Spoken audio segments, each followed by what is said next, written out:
Olá, pessoal! Estamos aqui em mais um episódio do nosso podcast, tá? E hoje vamos falar de um tema super importante, tá? Lipodistrofia a gente já trabalhou muito, obesidade também. Hoje a gente vai falar sobre lipedema, tá? Que é um tema que também está muito sendo falado nas redes sociais. E para falar desse tema, claro que eu chamei aqui a querida Larissa Pimentel, endocrinologista maravilhosa, que está sempre aqui agora comigo. Eu já puxei ela para fazer coisas comigo, aí não solto mais. Obrigada, Larissa, pela sua presença aqui. Juliana, eu que agradeço. É um prazer enorme estar aqui. E eu acho que falando de um tema tão importante que entrou meio que na moda, mas a gente sempre tem que estar buscando trazer esse enfoque científico, baseado em evidências científicas, que eu acho que hoje é o grande desafio quando a gente fala de assuntos que estão na moda, porque é todo tipo de informação, então acho que vale a pena a gente sempre estar aprofundando e levando boas informações, para os alunos, para as pacientes, para todo mundo. Verdade, e é um tema que realmente está crescendo muito o interesse das pessoas. Eu sempre, quando são esses temas assim que estão super em alta, eu gosto de dar uma olhadinha, igual eu fiz nos outros episódios, no Google Trends, porque todo mundo vai buscar no Google. E aí eu já vou começar logo colocando aqui a primeira imagem que eu dei uma analisada nesse Google Trends, que eu já expliquei para vocês como é, que a gente consegue pegar dados no Brasil, no mundo, nos últimos meses, um ano depois. E aqui só para a gente já mostrar como lipedema é um tema relevante aqui, ó, Brasil. 100 é a escala, aquele país que mais tem busca, ele vai colocar 100. Olha isso, Brasil é o país que se mais busca sobre o tema lipedema, Larissa. Você sabia disso? Isso, e por isso a gente tem que aprofundar tantos estudos aqui, né, Ju? Eu acho que assim, diante da gente ver essa busca tão intensa e saber que isso é um diagnóstico, o lipedema é um diagnóstico recente, né, porque pela OMS aí desde 2019, e a gente só tem CID desde 2022, então olha faz isso. 3 anos. Então assim, é aquilo que a gente fala, né, apesar da doença estar sendo descrita desde os anos 40, agora, nesses últimos 3 a 5 anos, que a gente começou realmente a estudar sobre lipedema. Verdade. E aí começa a ter essa divulgação e aí a população começa nessa busca. Só que aí a questão é que fontes estão sendo vistas, que fontes estão sendo avaliadas pelas pacientes, né? Esse é o grande ponto que eu acho que a gente tem que discutir. Então, por isso que lá no Google tem que ter conteúdo bom, porque senão vai terminar bebendo uma água de uma fonte que pode ser duvidosa. Suco detox. Exatamente. E o próximo, por favor, que aí o próximo foi que eu fiz, pra gente comparar e ver que realmente é um tema super buscado, ó. Eu coloquei, você pode colocar mais de uma palavra, eu botei obesity, lipedema e obesidade. Lipedema tá em vermelho, então a gente vê que apesar de no iniciozinho assim, isso aqui foi em um ano, tava meio misturado ali, tinha um pouco mais de obesidade, mas você vê que a tendência é a busca por lipedema no Brasil nos últimos 12 meses. Então, realmente, concordo com você que a gente precisa trabalhar evidências científicas de qualidade, até porque hoje a palavra-chave é o quê? Diagnóstico. Isso mesmo. Talvez lipedema estava sendo uma doença pouco abordada e pouco diagnosticada pelo fato dela se confundir com outras doenças. E até porque nós, profissionais de saúde, não conhecíamos e muitos até nem acreditavam nesse diagnóstico, considerando realmente como doença, como doença crônica. Então, acho que esse é o grande ponto que a gente precisa estar discutindo, porque antes, não, isso não existe. Obesidade. Isso é conversa, é a mesma coisa que obesidade, é a mesma coisa que celulite, é a mesma coisa que linfedema. Então, quando se colocava essa confusão dos diagnósticos, realmente, assim, o que era o principal impacto? Quem tem o diagnóstico de lipedema, não saber que tem, ser subdiagnosticada e ter sempre esse sentimento de culpa, a estigmatização. E aí, esse é o ponto que eu acho que na hora que a gente dá o diagnóstico, a paciente se tranquiliza, né? Porque ela sabe, eu tenho um diagnóstico, eu vou buscar o meu tratamento e é crônico, o tratamento vai ser contínuo. Então, acho que traz uma luz para a vida de cada pessoa. Então, acho que esse é o ponto principal. As pessoas conhecerem, serem realmente diagnosticadas e tirar todo esse estigma que existe na pessoa com lipedema. Eu sempre falo paciente porque é muito mais prevalente nas mulheres.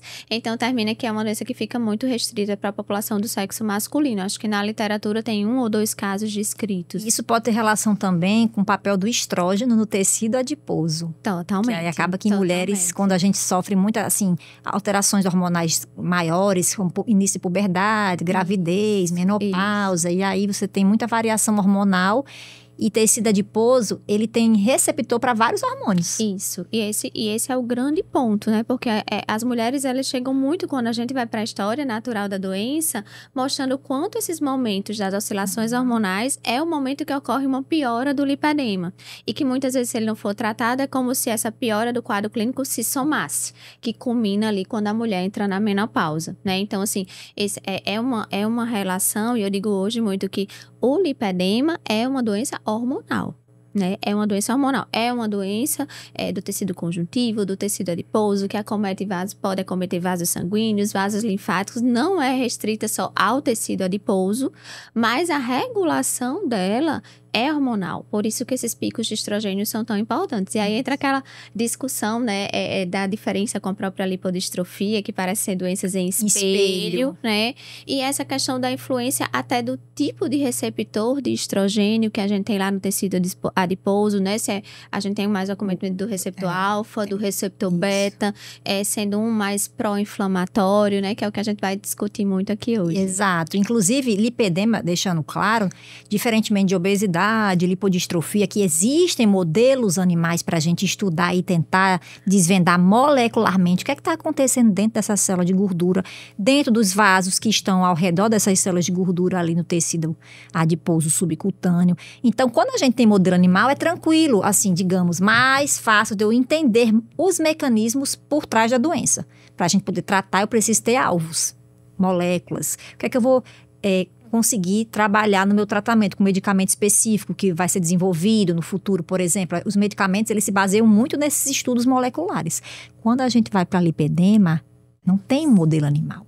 Inclusive, gente, tem um site muito bom que eu sempre gosto de falar, que é o Lipedema Foundation. Isso. Lá tem informação de qualidade, eles financiam muitas pesquisas e tem uma das pesquisas que é justamente uma menina super já conhecida da área de lipedema e ela está tentando fazer justamente isso, um modelo animal com deficiência no receptor de estrógeno. Por quê? Porque um dos alvos vai ser, para lipedema, o receptor de estrógeno. Então, a gente tem muito mais coisa. E na hora que a gente começar a entender isso, talvez a gente consiga um tratamento mais eficaz, né?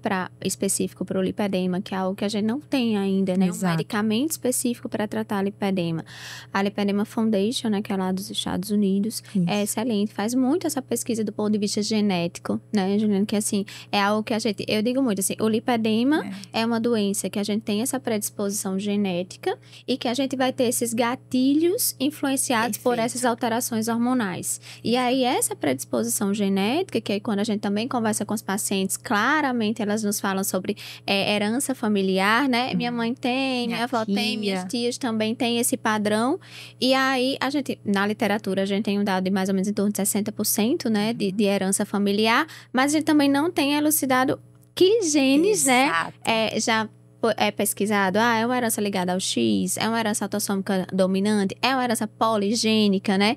Teve até um estudo recente que saiu que era com aquela, acho que foram 165 pacientes e estavam ligados mais de 300 genes correlacionados aí ao lipedema. E genes conhecidos, genes como a lipodistrofia. Genes de lipodistrofia. Quando eu vi isso, eu fiquei, gente, é por isso que a gente agora está estudando também lipedema em conjunto com lipodistrofia, porque são doenças espelho. Aí é interessante que na lipodistrofia parcial que a gente já falou aqui, é o contrário de lipedema. É deficiência nos membros inferiores, coxa e glúteo também. No lipedema é acúmulo. Então, o que é que acontece? Que você tem como se fossem dois corpos diferentes. Exatamente. E aí, a gente tem esse perfil da lipodistrofia, que tem hipertrofia muscular, né? Isso. E o tecido adiposo periférico não existe ali, né? Está reduzido.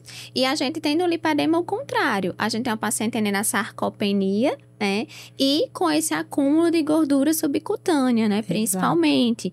E aí, hoje, a outra discussão também é se a gente tem mais hipertrofia ou hipoplasia do tecido adiposo, né? Mas a gente sabendo que a hipertrofia é pior do ponto de vista inflamatório, né? É pior. Que parece que se sobrepõe um pouco mais. Que acaba afetando mais os vasos. A hiperplasia, que afeta mais os vasos também. E principalmente, Juliana, a questão do caráter inflamatório. Porque isso leva a esse padrão dessa gordura, apesar de diferente do paciente com lipodistrofia, que o acúmulo de gordura é todo visceral, né, que aumenta o risco cardiovascular, né, que aumenta a mortalidade do paciente. Essa mulher com lipedema, que tem esse acúmulo de gordura, principalmente mais nessas regiões de membros inferiores, de braços, não parece ter tanta influência metabólica, parecendo ser mais uma inflamação mesmo local, tissular, né? Exato. Que leva a muitos sintomas, como as dores, as sensibilidades, mas ao mesmo tempo, do ponto de vista cardiovascular, não parece ser tanto. É isso uma das coisas que eu ia te perguntar era sobre essa parte metabólica, porque, como você acabou de falar, para a obesidade e lipodistrofia, a gente vê muitas comorbidades metabólicas, mas quando você vai para lipedema, as principais revisões mostram que você não espera tanto aumento de triglicerídeo como você vê em obesidade. Isso. E a questão também dos hormônios produzidos pelo tecido adiposo, que em lipodistrofia, a leptina, que a gente já falou, tá super baixa, em obesidade ela tá elevada, porque é diretamente proporcional à quantidade de tecido adiposo subcutâneo que a gente tem, mas quando vai para lipedema, não tem uma alteração tão gritante. Porque parece que apesar das citocinas inflamatórias estarem elevadas, é como se tivesse uma elevação só local. Exato. E não essa elevação sistêmica que a gente encontra no paciente com a lipodistrofia, né? Mas por quê, né? A pergunta que não quer calar A pergunta é essa. que não quer isso. Porque parece que realmente aquele acúmulo de tecido adiposo... E aí entra até uma questão referente aos hormônios. Porque, por exemplo, se você pensa, se o pico de sintomas, né? De sintomatologia da clínica do lipedema são nos grandes picos de estrogênio, né? De estrógeno, puberdade, gestação, fica até contraditório você dizer que na menopausa piora. Porque se na menopausa eu tenho hipoestrogenismo, como é que na menopausa eu tenho piora do lipedema? Se o estrogênio tá mais baixo. Se o estrogênio caiu, né? E aí esse é um grande ponto, porque a gente diminui e cessa a produção ovariana de estrogênio, né? Porque o ovário que entra em falência. Mas aí eu vou ter essa conversão periférica lá no tecido adiposo. Então, eu tanto vou ter a produção do estrogênio vindo através da aromatização, da conversão dos androgênios, os androgênios adrenais, né? Que vão se converter em estrogênio, em estradiol, como também a própria conversão no próprio tecido adiposo em estrona, né? Que é o estrogênio da mulher no pós-menopausa. Então, o que é que a gente pensa? Que agora que a mulher vai ter mais tecido adiposo, naquele local tissular, lá no tecido, eu vou ter esse aumento de estrogênio. E aí, por isso, a piora dos sintomas. Sistemicamente, eu tenho hipoestrogenismo, mas parece que lá em loco, eu tenho. E aí, com predomínio de receptores que são mais o quê? Fazem mais adipogênese, acumulam mais gordura. Então, essa mulher fica mais o quê? Muito mais inflamada. Então, os sintomas se exacerbam. E muitas vezes, junto com pós-menopausa, com a própria queda sistêmica do estrogênio, vem o ganho de peso, né? A queda da taxa metabólica basal, a queda do gasto energético e a mudança da composição corporal, e aí por isso entra nessa mulher no pós-menopausa. Ela piora o lipedema, mas ao mesmo tempo ela também aumenta o risco metabólico. Por quê? Porque ela começa também a ter acúmulo de gordura visceral. Que é uma coisa que já acontece normalmente para as mulheres em menopausa. Exato. Aí que somada tem lipedema ou não. Exato, mas a mulher com lipedema vai ser mais drástico. Isso, porque além desse aumento do risco metabólico, ela vai ter piora do lipedema. Então, assim, por isso que é muito importante que a gente diferencie obesidade de lipedema, porque a gente sabe que o lipedema, o acúmulo dessa gordura corporal é mais direcionado a esses compartimentos específicos, membros inferiores, membros superiores, né? Que vai poupar tronco, vai poupar face, vai poupar mãos e pés. Porém, a gente tem que entender que nesse perfil da mulher pós-menopausa, a gente vai ter muitas vezes os dois. Ou na mulher que é obesa, eu preciso entender que o tratamento da obesidade, ele vai melhorar o lipedema do ponto de vista que eu diminuo a inflamação, leva a perda de peso. Então, faz parte do tratamento do lipedema tratar a obesidade, embora sejam duas doenças distintas, né? Verdade. Por isso que gera muita dúvida. Inclusive, o próximo slide é justamente o que as pessoas estão buscando. Porque antes era mais país que eu coloquei. E aqui, olha só as perguntas. O que mais se pergunta? O que é lipedema? Larissa já explicou aqui super bem o que é lipedema, quais são as alterações. Então, tem várias línguas que ele pega. Aí, linfedema, cirurgia, celulite, tem muita coisa que as pessoas querem entender. Embora tenha muita informação hoje, mas é como a gente falou no início, informação de qualidade, realmente, como é que eu vou tratar esse paciente? Que tá ali, ó, cirurgia, lipossucção. Mas isso é o primeiro tratamento que a gente vai indicar para um paciente com lipedema? Não, nunca, de jeito nenhum. Tratamento cirúrgico vai depender, né, principalmente da classificação, da evolução da história natural do lipedema e da classificação em estágios do lipedema. Quando eu tenho estágios aí mais avançados, que é quando eu vou ter repercussões mais severas, né? E normalmente esse é um processo evolutivo, porque a mulher que chega lá no estágio 3, ela já passou pelo estágio 1 e pelo estágio 2. E se ela não tivesse sido diagnosticada tardiamente, talvez a gente impedisse aquela evolução até aquele estágio. Então, para ter indicação cirúrgica, eu preciso também ter checado e ter feito todo o tratamento conservador prévio. Então, isso é muito importante. Em relação a essa pergunta que eles perguntam muito especificamente, Juliana, o que é lipedema, eu acho muito importante a gente realmente ressaltar essa coisa de é uma doença crônica, é uma doença inflamatória, é uma doença que transcende o acometimento do tecido adiposo, porque vai acometer vasos sanguíneos, a depender do estágio, começa a acometer vasos linfáticos, né? A gente ter o entendimento que não é só a inflamação de gordura, mas que a gente vai evoluir aí posteriormente para deformidades, né? A gente vai evoluir para alterações de marcha, e aí isso impacta diretamente na qualidade de vida dessa paciente. Então, não é, a gente tem que, eu acho que quando se faz essas perguntas, e a gente vê muito assim, tratamento do lipedema, às vezes é muito um questionamento da paciente, às vezes até meio que estético, né? Exato. E aí a gente tem que diferenciar muito. O tratamento do lipedema, gente, ele não é um tratamento estético. Claro que esteticamente é um objetivo de forma geral de todos, que afeta o psicológico da mulher. Que estigmatiza, altera a autoestima da paciente, mas eu preciso tratar todas as complicações que vêm em conjunto. E claro que a estética vai ser uma consequência, vai melhorar esteticamente. Precisa entender que é um tratamento contínuo. Você não pode simplesmente, olha, tá aqui, toma isso aqui, você vai perder 10 quilos, 15 quilos, aí depois tá tudo bem. Assim como é para obesidade. Você não pode parar e achar que tá tudo resolvido. Que a gente vai ter piora dos sintomas, principalmente nesses picos, e sempre que esse tratamento for parado. Eu vi que perguntaram ali em relação à celulite também, né? Que é importante a gente também descartar e diferenciar, porque celulite tá em 95% das mulheres, né? As mulheres que ganham peso, elas vão ter aquele padrão em casca de laranja que muitas vezes se parece com o lipedema, mas é diferente. Esse padrão inflamatório, esse padrão que quando a gente faz lá o histopatológico tem fibrose, que quando eu palpo tem nódulo de gordura. Isso, era esse ponto que eu queria chegar. Isso. Na diferença morfológica ali no tecido adiposo. O que é que vai acontecer que macroscopicamente você vai perceber. Você vai visualizar. O tecido adiposo, né, quando os pacientes fazem a avaliação do pós-cirúrgico, você vê como o tecido adiposo tem aquelas características básicas da inflamação. A gente que dá aula lá da semiologia, o que é que tem que ter inflamação, né? Eritema, edema, rubor, né? Então, quando você vê lá o próprio macroscópico do tecido adiposo, ele é um tecido diferente. Ele é um tecido que você vê a fibrose, o nódulo de gordura está presente. E quando você está ali no estágio 3, esse nódulo já é palpável. Você palpa. Então, assim, um ponto muito importante. Gente, se você tem lipedema, a gente depois vai falar do diagnóstico, quem lhe acompanha, a equipe multidisciplinar que lhe acompanha, precisa lhe examinar. Tem que ir lá, ver aquele membro da paciente, examinar, tocar, porque o diagnóstico é clínico. Exato. Então, eu não posso chegar a olhar para você, entrar no consultório, você tem lipedema, né? Porque hoje muitos pacientes falam que é assim, né? Então vamos começar o tratamento X, tratamento Y. Se o diagnóstico é clínico, a anamnese e o exame físico precisam ser muito bem detalhados. Muito bem detalhados. Para a gente também, como vir algo de moda, a gente termina tendo overdiagnoses, e aí muitas vezes todo mundo, tem obesidade. Não, é lipedema.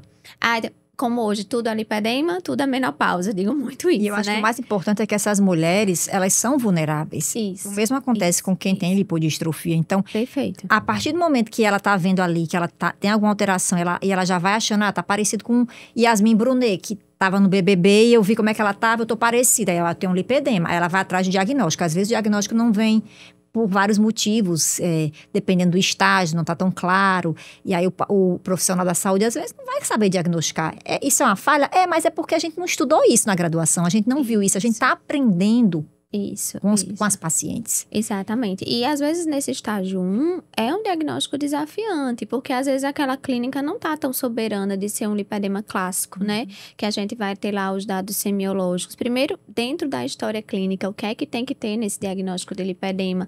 Não é só o acúmulo de gordura desproporcional nessas regiões, mas a paciente vai referir dor, a paciente vai referir esse aumento de sensibilidade, a paciente vai ter a presença das equimoses, que são aquelas manchas roxinhas que aparecem espontaneamente, porque tem uma fragilidade capilar associada. A paciente vai ter a presença do edema, mas não é aquele edema lá da semiologia, gente, que tem cacifo, que tem o sinal do cacifo. Não tem cacifo, né?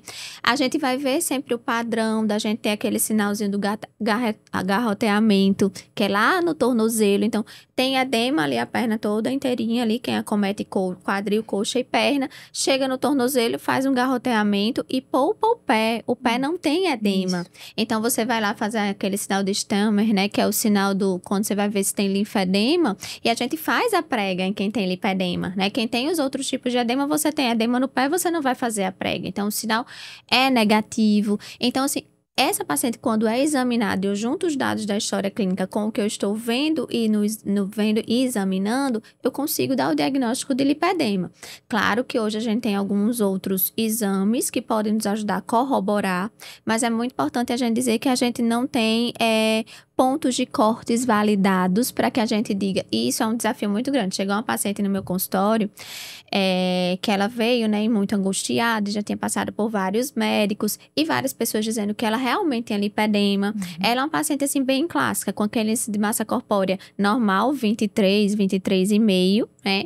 Mas que é aquela pessoa que já tem um estilo de vida todo organizado. Faz academia, dieta bem feita. Isso, dorme bem, controla fatores de estresse e vê que aquele resultado que ela tem de ganho de massa muscular em membros inferiores, de perda de gordura corporal, não é compatível com o estilo de vida que ela faz. E aí a gente faz os exames de avaliação de composição corporal, 35% de gordura corporal. Então, tenho lipedema, mas aí ela querendo aquela coisa. Doutora, eu queria um exame para confirmar, porque a maioria das doenças a gente sempre vai mostrar aqui, né? Olha, isso aqui fecha o seu diagnóstico. E para lipedema não tem. Aí você faz, eu também quero esse exame aí. Que é o que todo mundo vive atrás, né? Porque todos os guidelines, as diretrizes que a gente tem, né? Que a gente tem diretriz alemã, diretriz suíça. A gente teve o consenso aqui brasileiro que foi mais feito pela cirurgia vascular. Em breve vai sair aí da endócrina. Hoje a gente tem um departamento de lipedema dentro da Sociedade Brasileira de Endocrinologia. Que é lipedema e lipodistrofia. Isso, que foi ótimo, porque juntou as duas. Esse departamento. Isso, foi do ano passado para cá. Então, isso é maravilhoso, porque em breve a gente realmente vai ter a nossa diretriz. Mas todos esses guidelines que a gente tem, eles não têm esse exame que fecha diagnóstico. Também, como não tem exame de imagem, você pode fazer ultrassom de partes moles para ver espessura, né, do tecido adiposo, você pode fazer ressonância magnética, mas nenhum deles eu tenho um ponto de corte para dizer, se a espessura tiver X, você tem lipedema. Então, hoje o que a gente usa principalmente, em termos principalmente de acompanhamento, né, e que tem dados que podem corroborar, dei o diagnóstico clínico, pode corroborar, e principalmente para o segmento dessa paciente, são os exames de avaliação de composição corporal.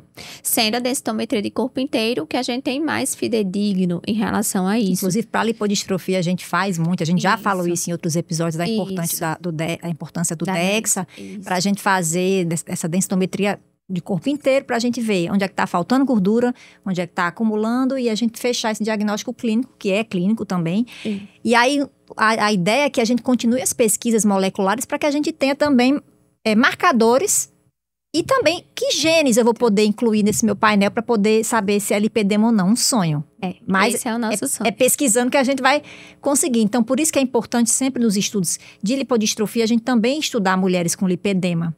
Porque, como você falou, nos artigos mais recentes, apesar de ter pouca coisa da parte molecular, a gente viu que tem uns genes que são genes também envolvidos com lipodistrofia, que a gente já sabe, quando ele está mutado, o paciente tem lipodistrofia. No caso de lipedema, não foi uma mutação, assim, realmente causadora da doença. Foram mais polimorfismos, que aí tem uma frequência um pouco maior na população, e não seria considerado uma mutação em si, mas estar lá associado. Pode então estar presente. E às vezes, talvez um conjunto dessas alterações sinalizem, né? Como tem alterações também de genes de receptores de insulina, né? Isso. E a gente sabe que tem muitas mutações associadas nas lipodistrofias. Então, acho que é um caminho que a gente está entrando agora, né? Para poder... Super recente. Muito recente. Para que a gente realmente consiga fechar. Porque aí a gente também fechando essa herança vai ajudar muito nessa fisiopatologia pra gente tá? Porque tudo é muito achismo ainda. E como é que a gente vai saber se é tipo 1, tipo 2? Isso. Será que existe um gene realmente que vai ser importante para isso? Não sabemos ainda. Isso. O que se tem um estudo de um grupo australiano que eu fiquei até pesquisando, não vou fazer pós-doc lá. Já fui olhar o centro de pesquisa.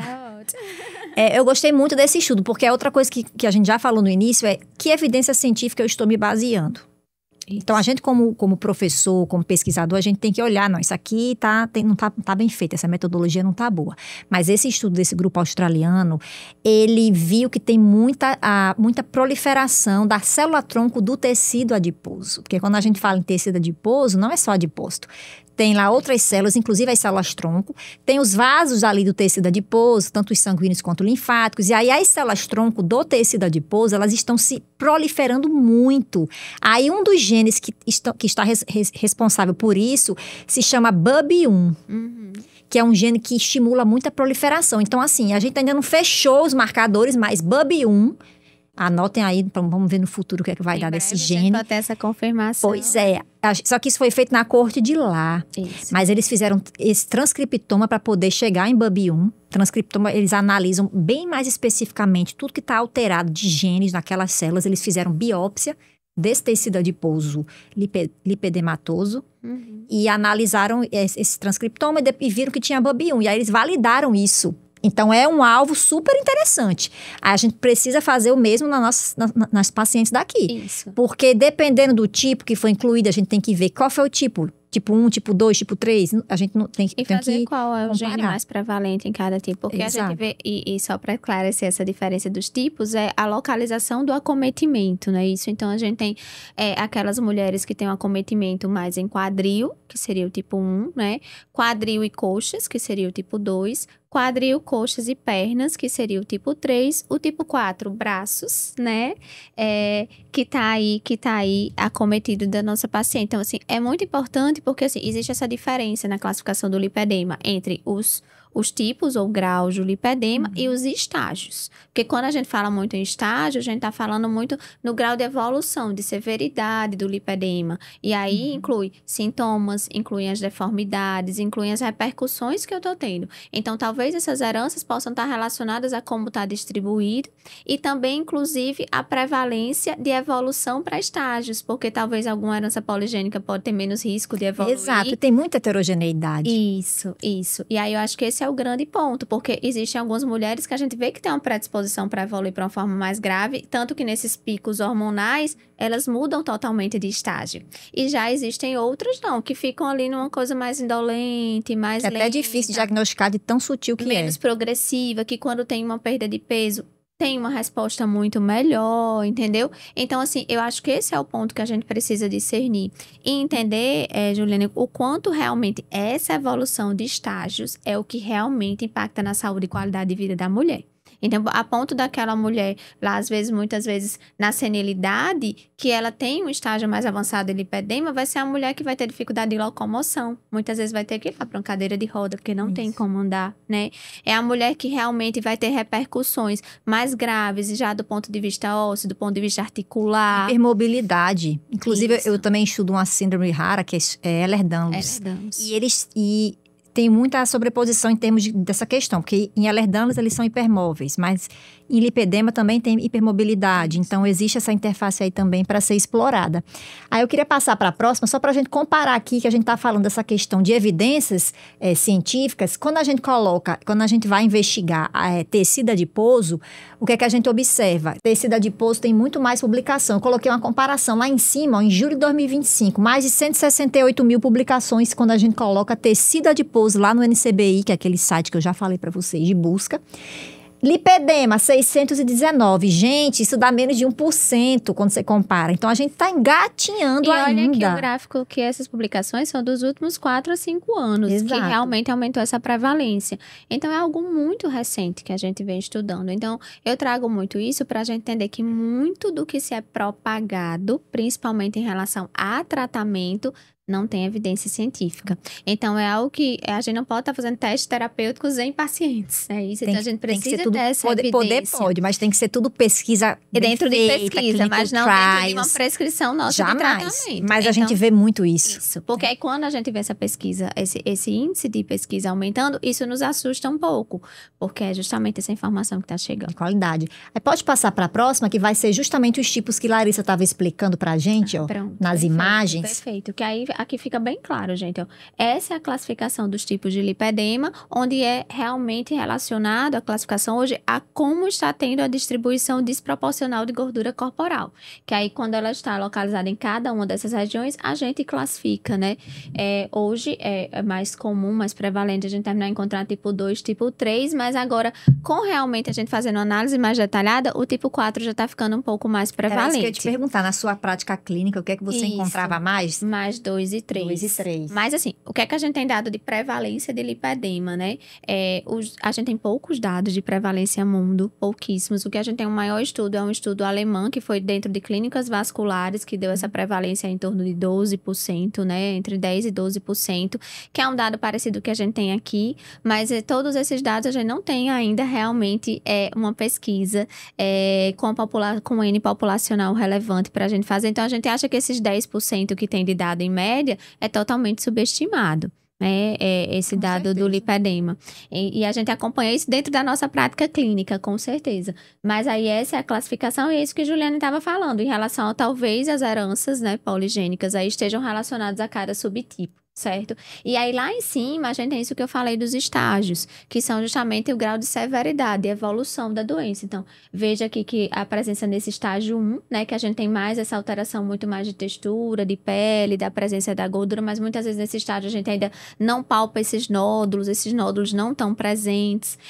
Nesse estágio 2 a gente já começa a ver ali, ó, já não começo mais conseguir tanto delimitar joelhos, consigo com aumento dessa gordura mais medial aí no joelho, né? Aqui a foto não tá toda, mas aí lá na 3 você vê bem o sinal do garroteamento, tá vendo lá o sinal de cuff, que a gente não vê edema no pé, o pé totalmente polpado, e as deformidades bem visíveis no estágio 3, ó, que você vê que já tem um geno valgo, né? A gente começa a ter pronação do pé. Gente, quando você faz isso, quando você avalia a pisada da paciente, né, você vê o quanto essa paciente tem deformidades.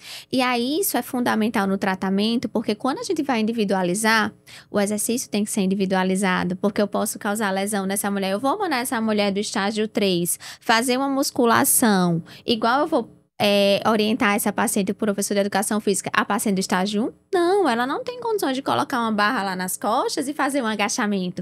Mas ela é hipermóvel. Sim, mas aí você... Mas ela tem deformidade, ela tem geno valgo, ela tem pés pronados. Então, quando você vai avaliar isso, você vê o quanto tem que ser individualizado e quanto essa equipe como um todo de profissionais, né? Que eu digo muito, gente, o lipedema, ele precisa de um time. Um time perto de você.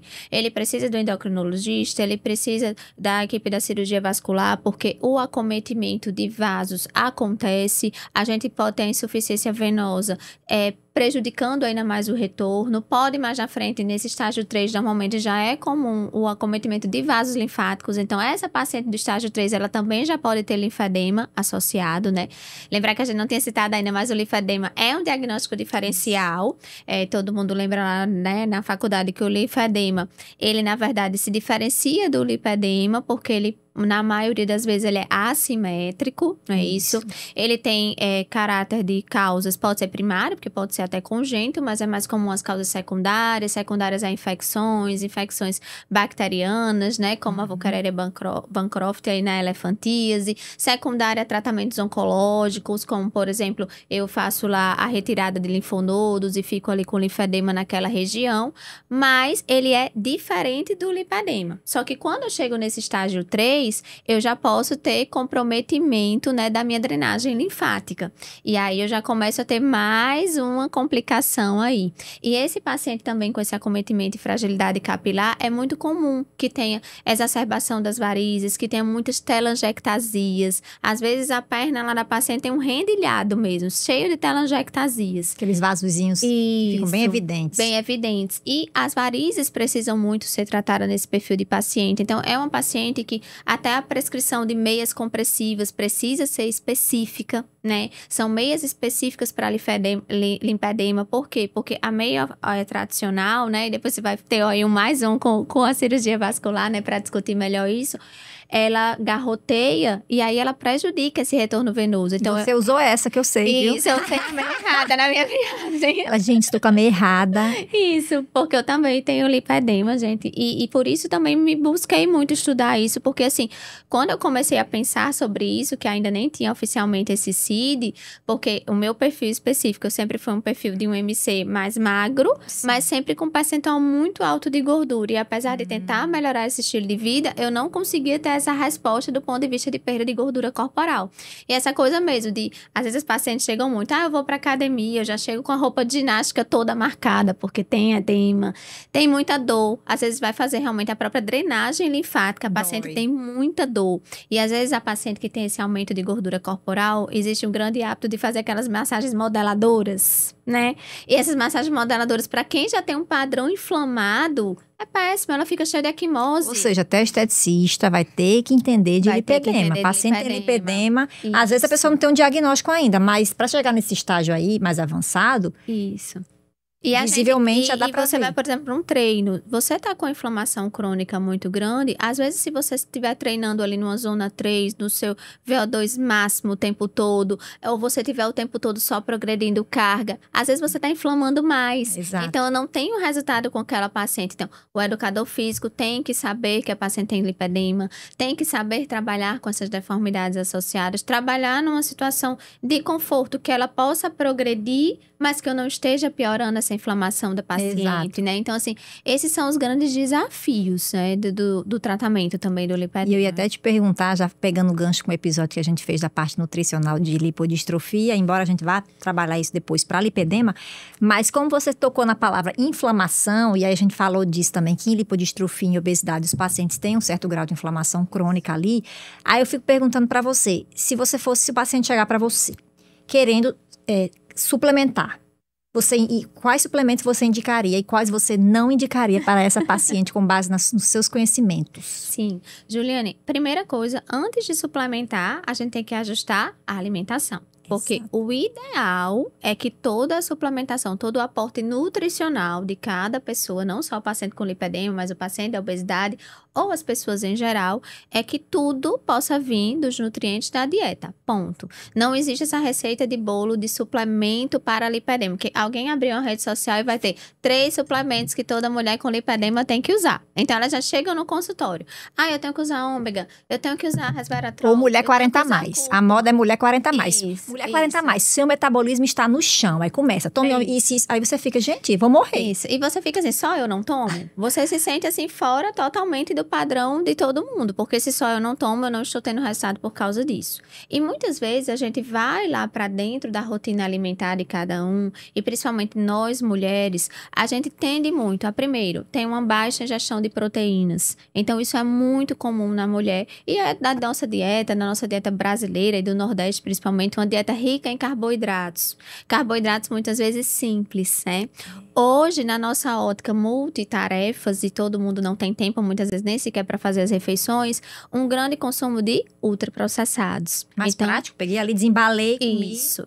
E às vezes até esses ultraprocessados mascarados de alimentos fitness, alimentos saudáveis. Que pra mim são os piores. Isso, porque você, na inocência, consome quando vai ver... Exatamente. E às vezes você está comendo alimentos mais calóricos, mais inflamatórios, está pagando mais caro achando que está com uma dieta mais saudável. Então, a primeira coisa, a gente trabalha junto com a nutrição, né? Para quê? Para que a gente faça esse alinhamento de ajuste realmente de micro e macronutrientes. Então, vai contar individualmente lá para os carboidratos, as proteínas, orientar de acordo com o que ela tem realmente de treino, de tempo, fazer totalmente individualizado. E aí entra até a pergunta, existe alguma dieta para lipedema, né? E quando a gente vai para os guidelines, sempre tem dados sobre dietas cetogênicas, né?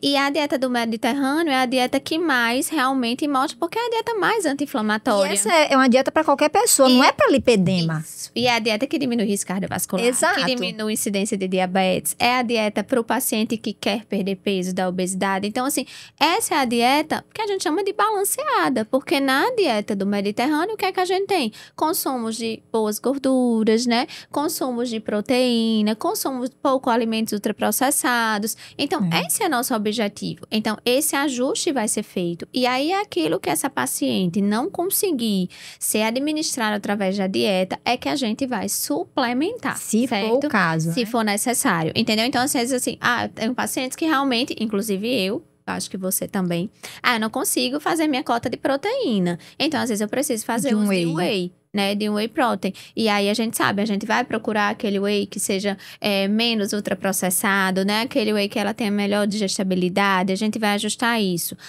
Eu tô tendo uma rotina de treino boa, adequada, tô tendo progressão do treino, estou precisando realmente desse suporte para melhora de desempenho físico, né? A gente sabe que a gente pode ter uso da creatina, que pode, é um suplemento hoje que a gente tem evidência científica, né? De segurança e de melhora. Mas aí eu não posso, eu não treino, vou usar a creatina porque eu quero ganhar massa muscular, porque eu quero diminuir gordura. Não. E outra coisa que a gente discutiu até no episódio com o nutricionista Leonan é sobre essa questão de estar inflamado. Por quê? Porque muito pouco se fala sobre creatina e tecido adiposo.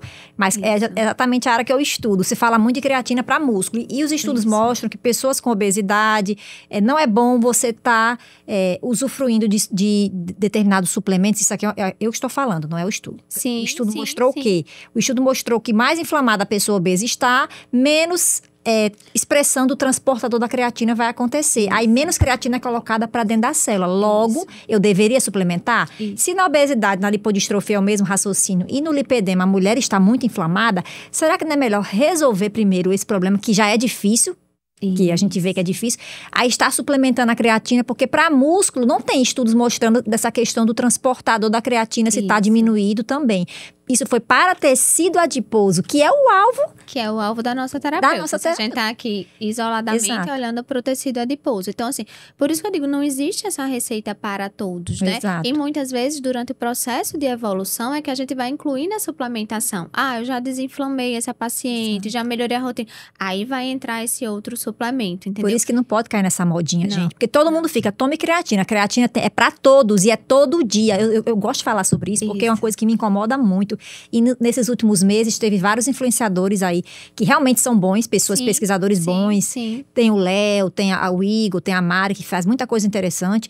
E aí, quando eles postam alguma coisa de creatina, eu tenho até medo de falar de creatina e depois não ser os haters aparecerem. Por quê? Porque você vê as pessoas interessantes que realmente vão lá, estudam, veem a evidência, porque não é só porque publicou que é bom. Você tem que olhar se a metodologia foi bem feita. Existem muitos viés. Se a pessoa está concluindo algo interessante, não super concluindo, pegando um resultado e aumentando em 10 vezes o que aquilo quer mostrar. Então, eles fazem muito um trabalho bom. E aí, quando eles postam coisas sobre isso, a creatina não é para todo mundo. Aí já fica o povo, como assim? É o mais estudado. Meu amor, é estudado para contexto muscular. E você já olhou como é que foi feito esse estudo? Isso que tem? Ninguém estuda essa parte de transportador de creatina. Não. Então, assim, é como se fosse assim, tomei creatina, entrou igual para todo mundo. E não. Cada pessoa ela pode metabolizar, pode absorver essa creatina de uma forma diferente. Estando inflamado, isso vai afetar. Isso. Mas para lipedema, como é? Não sabemos porque esse estudo não foi em lipedema, foi em paciente com obesidade e especificamente em tecido adiposo. Estudo da creatina especificamente em pacientes com lipedema. Não tem. Então, como a gente podemos fazer, né? Vamos fazer. Depois a gente vai vamos fazer.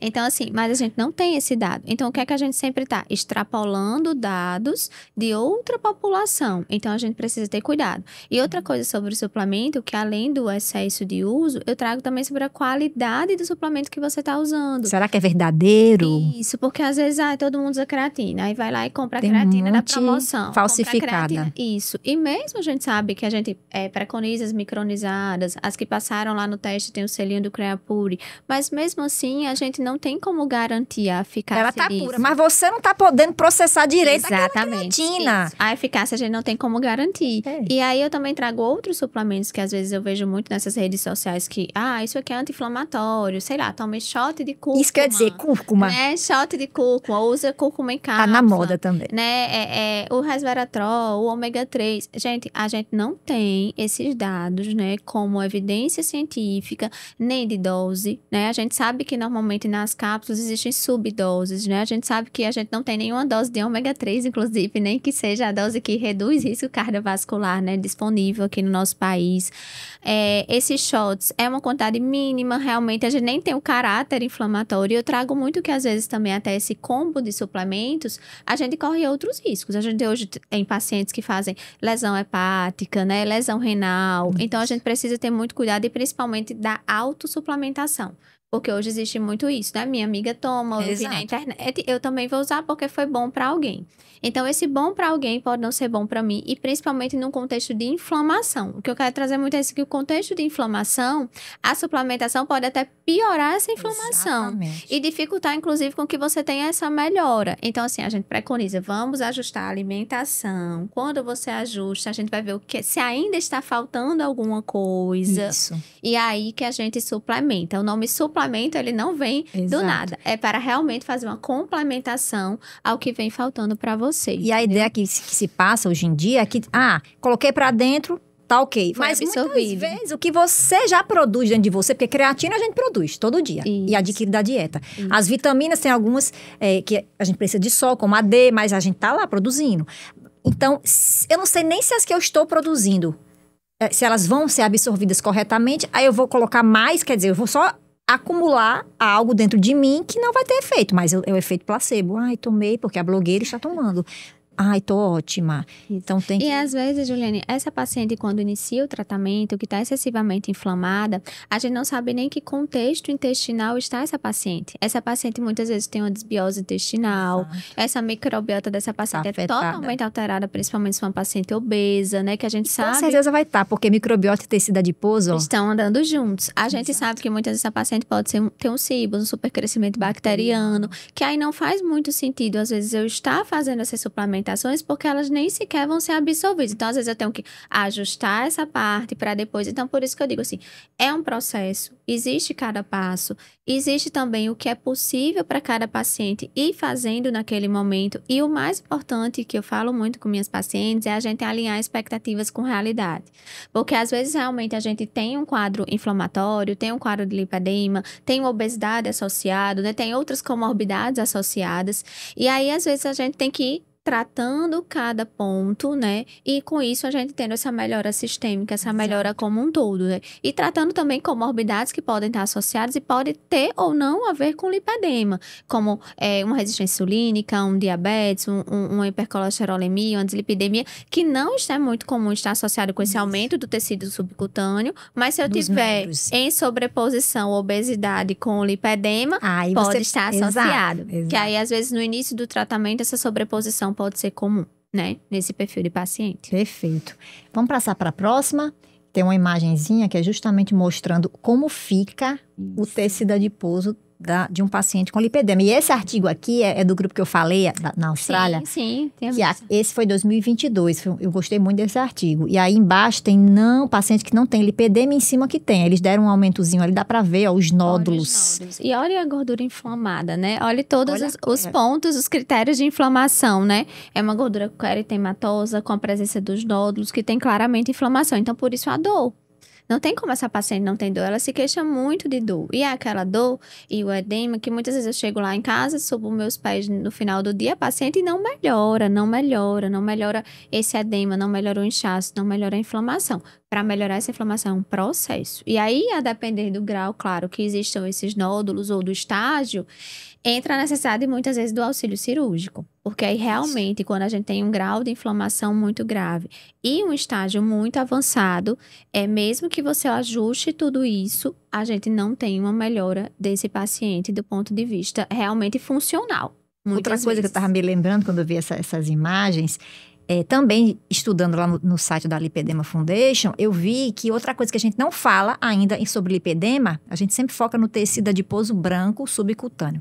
Mas estão estudando, tem um grupo lá na Europa que está estudando tecido adiposo marrom, termogênese, que é outra coisa também que pouco se fala em lipedema. E, consequentemente, no futuro a gente vai ter informações novas que devem ajudar. Isso. Porque como é um tecido adiposo que pode, o marrom, ele é termogênico, que a gente já falou, e pode ajudar na perda de peso, a gente só não sabe como regular ainda. Isso. Porque, o tecido adiposo termogênico, vou tomar ali um termogênico, que a gente já sabe que termogênico não vale a pena, ou não funciona. E temos que estar bronzeando esse nosso tecido, né? E outra coisa também, que é o tecido adiposo bege, que também não se estuda em lipedema, que é o quê? Se eu tenho acúmulo de tecido adiposo branco subcutâneo nodular, e se eu conseguir pegar esses adipócitos brancos e converter no bege, que nem é branco e nem é marrom, é um intermediário.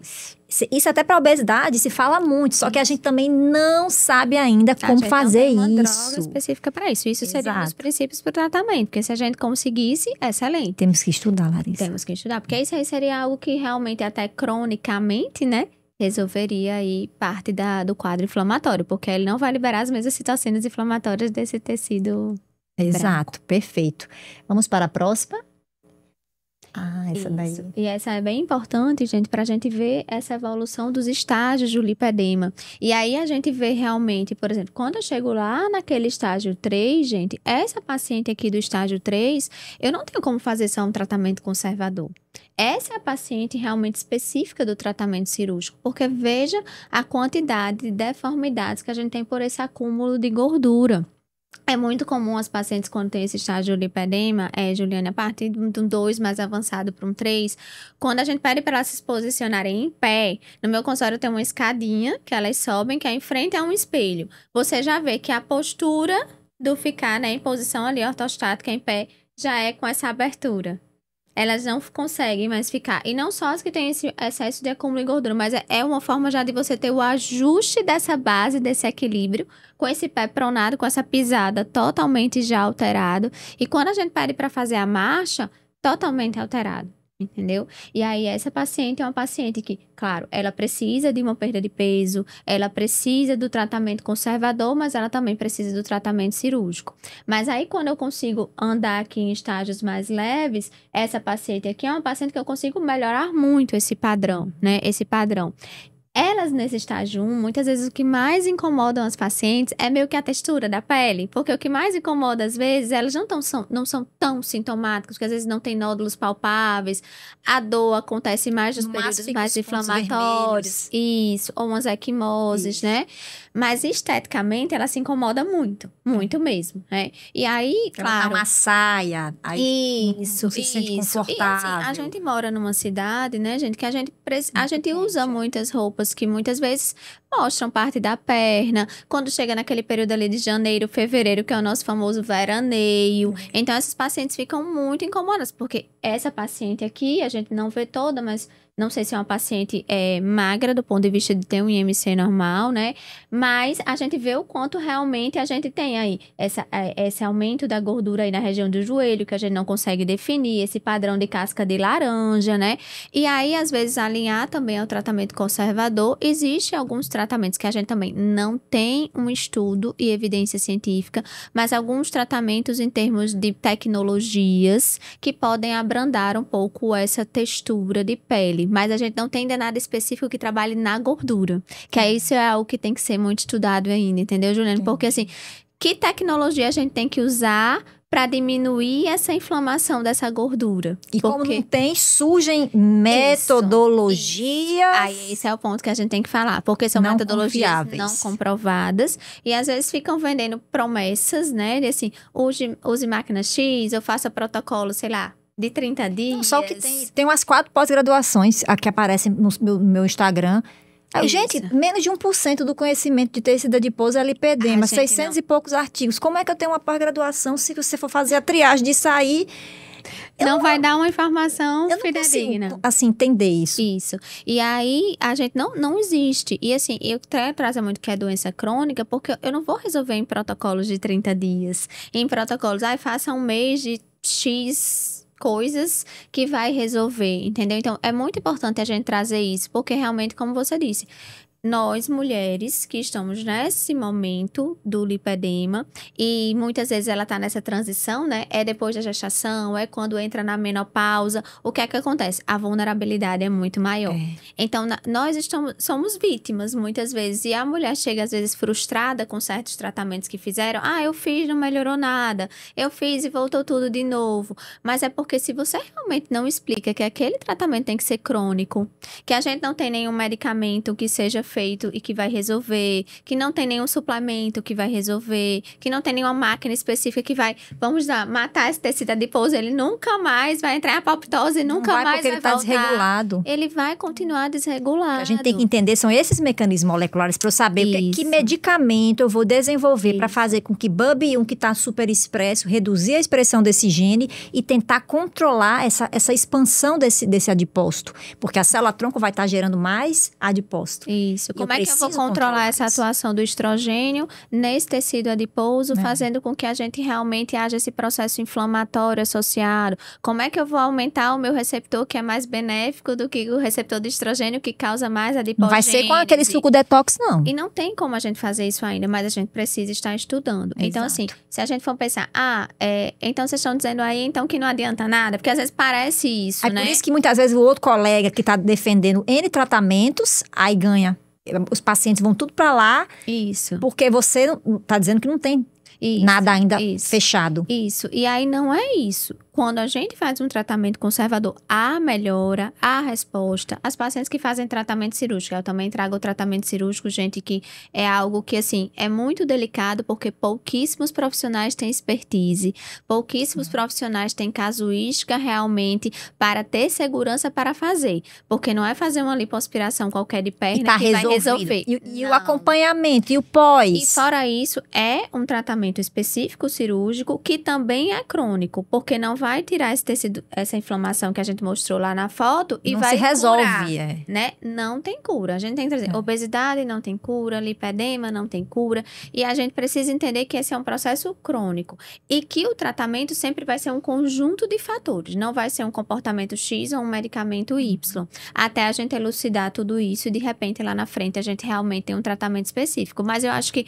a difusão de informação, o aumento do diagnóstico, se for feito de forma correta, é excelente e é necessário, porque essa mulher realmente ela precisa de acolhimento, ela precisa ser ouvida, ela precisa ser entendida. E ela mesma precisa entender que tem esse diagnóstico e que ela realmente, muitas vezes, já está fazendo a parte dela, já está fazendo esse tratamento e que muitas vezes ela não tem aquele resultado almejado, mas que isso é o esperado com a evolução da doença. Ela precisa ser preparada para esses momentos, ela precisa chegar numa gestação com o peso ideal, ela não pode chegar na gestação obesa, porque isso vai piorar muito mais. E até mesmo o desenvolvimento embrionário, porque tem estudos que mostram que a chance da criança ser obesa tem a ver metabólica com a mãe também. E a gente não pode chegar, por exemplo, numa menopausa dessa forma. Então, eu tenho que, na perimenopausa, já construir todo esse estilo de vida. Eu preciso chegar no meu peso, eu preciso melhorar minha composição corporal para que quando eu realmente entre em pós-estrogenismo, eu já esteja numa situação melhor. Eu preciso entender que aquelas mulheres com indicação precisam fazer a reposição hormonal. Então, quando a gente vai trabalhando tudo isso, a gente consegue deixar um cenário mais estável. Já prepara a mente dessa mulher. É uma conversa honesta, você não está prometendo nada. Porque, olha, como Josivan já disse várias vezes aqui, prometeu demais, não vá. Porque é muito complexo, é difícil, a gente tem poucos estudos. Como é que a pessoa já chega com uma solução na mão? Não existe. E muito mais uma solução que serve para todos. Então, isso não existe. E a gente entender que o conhecimento é que é libertador. Porque uma vez que eu conheço a doença que eu tenho, eu conheço a evolução, eu conheço os momentos que ela vai ter piora do quadro clínico. Eu conheço o que eu posso fazer antes, o que eu posso fazer durante, o que eu devo fazer depois. Eu consigo ir me ajustando em relação a isso. E aí isso vai me dando uma tranquilidade e diminuindo realmente as dores, né? Dores tanto físicas quanto psicológicas, porque eu acho que a mulher com lipedema, ela precisa muito dessa associação do acompanhamento psicológico, porque não vamos dizer que uma paciente com essas alterações, isso não vai afetar a paciente. Claro que vai. Né? E é uma paciente que muitas vezes ela traz muito essa queixa de frustração.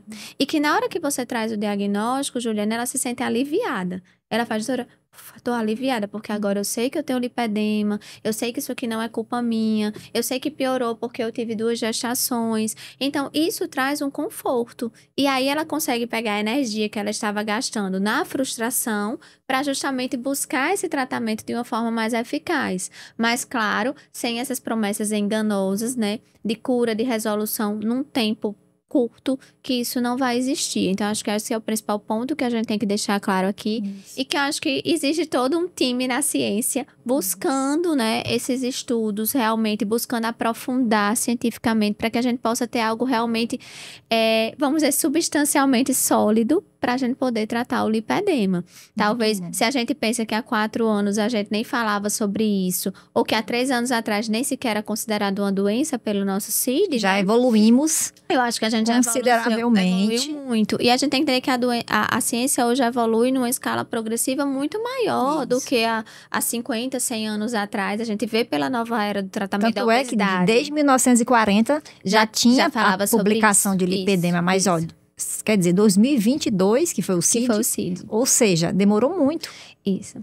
E aí, quantas pessoas passaram por tudo isso, né? E realmente, e a mulher brasileira tem uma incidência, porque esse é nosso padrão de corpo da mulher brasileira, né? Que é a mulher brasileira com a cintura fininha, mas sempre com essa gordura glúteo, coxo femoral aumentada. Então, talvez aqui a gente realmente tenha uma prevalência maior em relação ao lipedema. Por isso que a gente precisa desses dados. E aí, a gente precisa desses dados, pra gente não estar realmente nem super diagnosticando, nem subdiagnosticando, e fazendo com que as pessoas realmente se reconheçam. Eu acho que quando a gente fala, quando a gente mostra e a pessoa se reconhece, gente, essa é a minha perna. Isso. Procurar um profissional. Então eu vou buscar ajuda, eu vou buscar aquele profissional especializado que tem expertise para isso, eu vou buscar o treinador que trabalha com pacientes com lipedema. Tem que ser realmente o profissional certo, porque hoje a gente vê as pessoas formadas em uma especialidade, aí daqui a pouco tá trabalhando com lipedema, mas não é assim, não é endócrino, não é vascular.